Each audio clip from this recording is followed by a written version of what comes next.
Hello, I'm your guardian angel here in Korea, and I'm here to help you with everything you need to know about Korea. Are you thinking about coming to Korea in October? Or do you already have plans to come to Korea in October? In either way, yes, you're doing a great job. Yes, October is one of the best months to come to Korea. I'm not the only one who is saying that, and maybe you may have heard it from various sources that October is one of the best months to come to Korea, right? Usually I say September is my favorite month, but now I have added October to my list of favorite months because the weather here in Korea is getting a little bit warmer every year. October used to be colder before, but now October is not that cold. You feel very pleasant, and many say the weather is perfect and they love October a lot. So you want to know everything about October?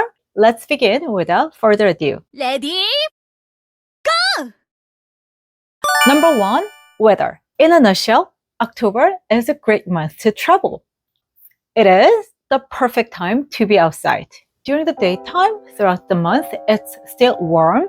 You are going to love crystal, crispy, and shimmering blue skies. And the weather is perfect. Not hot, not cold, just perfect, just right to be outside.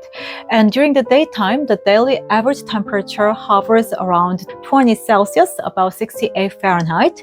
And in the evening and night, it goes down to about 10 or 11 or 12, about 55 or 56 or 57 Fahrenheit, around that.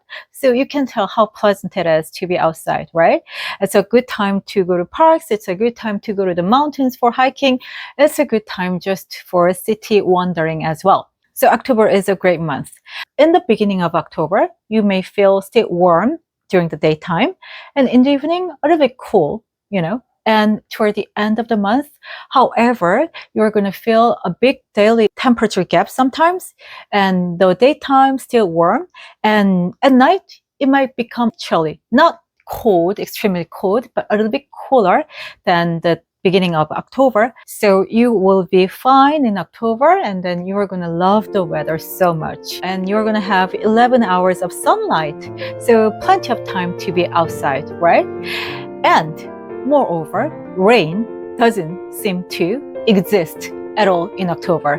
Most days will be very dry and sunny and not windy at all. So it's such a pleasant time to walk around. So many people, including my mom, they say, oh, October is their favorite month. So you can imagine how good the weather will be. And of course, no humidity. So crispy, clear air and very warm and, pleasant daytime and cool evening and night. So you have picked the right month to travel. But the problem is the weather seems to be getting warmer every year. It has had an impact on fall foliage. Well, usually when I was younger, I saw fall foliage everywhere across the country at the end of October. The trees were so beautiful in different colors, red or yellow.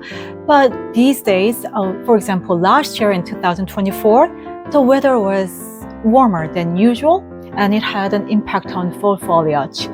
Even at the end of October, many parts of the country didn't see trees changing colors. In Seoul, fall foliage arrived in mid-November, around that time.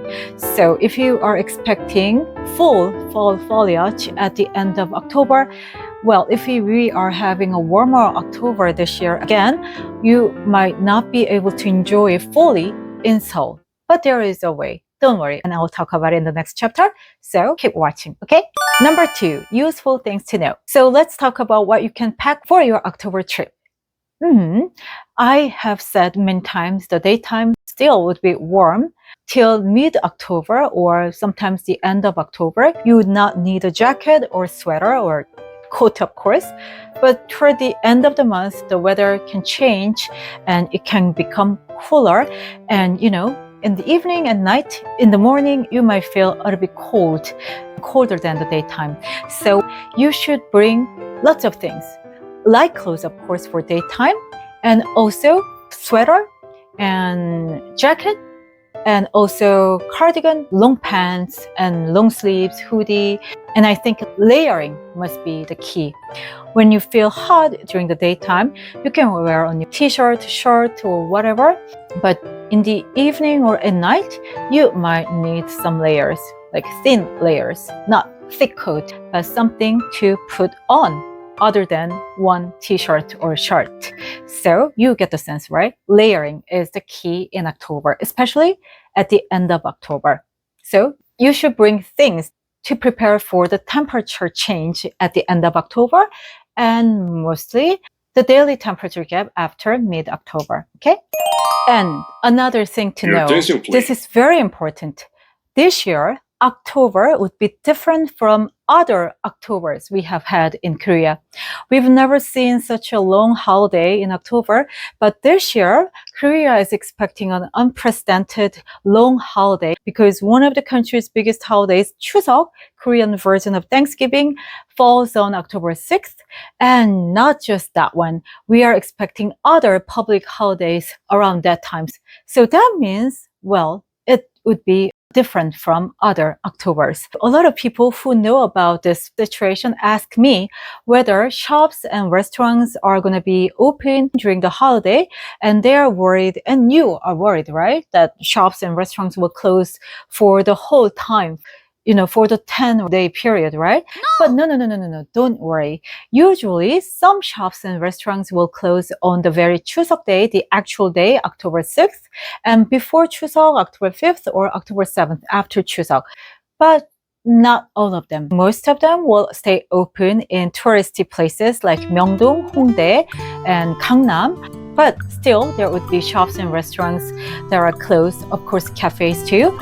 But, as I said, only 1 or 2 days during the holiday. For example, department stores, they close on October 6th and October 5th, 2 days. Okay? So do not worry that much. But there is one thing you should know. Since this is such a long holiday, a lot of Koreans have made plans to leave Korea and make trips to Europe, USA, or Asia. A lot of people are not going to be here. And the people who are in Korea, I'll be in Korea during the holiday. And a lot of people who are not going abroad, they are making trips domestically. So the problem is it's going to be impossible to get train tickets to Busan or other parts of the country. It sells out so quickly. So yes, you may have a hard time to make bookings for train tickets and also accommodations. Not every day during the holiday, but October 6th and October 5th and October 7th, of course, you can get rooms. But the problem is it's going to be super expensive on October 6th and October 5th, usually. I checked the hotel prices throughout the country, and October 6th and 5th, they were so expensive. So keep that in mind when you make bookings, okay? And if you cannot get train tickets, there is a way. I'll give you local tips. Use express buses. Express buses run very often, even during the holiday. And, it's not sold out like train tickets. There is a chance that you will get tickets. Of course, there are express buses going to Busan, Jeonju, Gyeongju, and they leave every 20 minutes or half an hour or something like that. So you will have a higher chance of getting tickets if you take express buses. As for flights, domestic flights, I think it's almost impossible to get tickets. Jeju, for instance, will be very crowded with people who are traveling within Korea. So if you want to make bookings, please do hurry, okay? But there are good things as well. What are the good things? When you come to Seoul, you're likely to visit the city's major palaces, right? The palaces will stay open during the holiday, and admission to all 5 palaces in the city are free. Yes, you do not have to pay. So you can go in, and then they have special performances and special events just in time for the holiday. So you're going to experience traditional Korean culture better during the holiday. And if you want to experience more of traditional Korean culture, you can head to Korean Folk Village. It's located in Yongin, a city in the outskirts of Seoul. It is 1 or 1.5 hours away from Seoul, depending on where you depart from. Anyway, it's a good spot to experience traditional Korean culture during the holiday. Of course, they will have special performances, special experience programs, and also this place, Korean folk village is where a lot of Korean dramas have been filmed. So you're going to enjoy your day in Korean folk village. Number 3, what to do. Do you remember I said I'm going to talk about fall foliage in more detail? Well, fall foliage used to be here at the end of October. So everywhere you go, you could, of course, enjoy the color change. But now it is a little bit different. I mean, we have to wait a little bit. In 2023 and 2024, fall foliage arrived later than expected. So if you are in Seoul, you may not see fall foliage at the end of October. You have to leave Seoul and go to some other parts of Korea. Where should you go? One of the places I recommend is Seorak Mountain, Seorak-san in Gangwon Province, east of Seoul. It is not that far away from Seoul, 2 hours to go there, and you can see fall foliage in October because that's where fall foliage arrives first in the country. So you can go there and hike. It's a beautiful mountain. And if you don't want to hike, there is a cable car. So you can take the cable car and then you can enjoy a beautiful scenery there. There are lots of tour agencies that will take you to Seorak Mountain. Regardless of fall foliage, if hiking is your thing, you do not have to leave Seoul. You can go to one of Seoul's great mountains. Yes, we have mountains in Seoul. It's one of the favorite activities among foreign tourists these days. They usually go to Inhwangsan, Bukhansan, and Bugaksan. And you know what? You can even rent hiking gears from Hiking Tourism Center in Seoul. And I previously did a video on how you can rent the gears and which mountains you can go to. Well, if you want to watch it, you can watch it here. Anyway, and let's get back to the topic, and I'll talk about 2 more places that I recommend for your October trip. The first one is, if you are in Seoul, you can go to Royal Culture Festival. The Royal Culture Festival is a biannual festival, and it is held in spring and also in the fall. And this year, it's going to be held between October 8th and October 12th.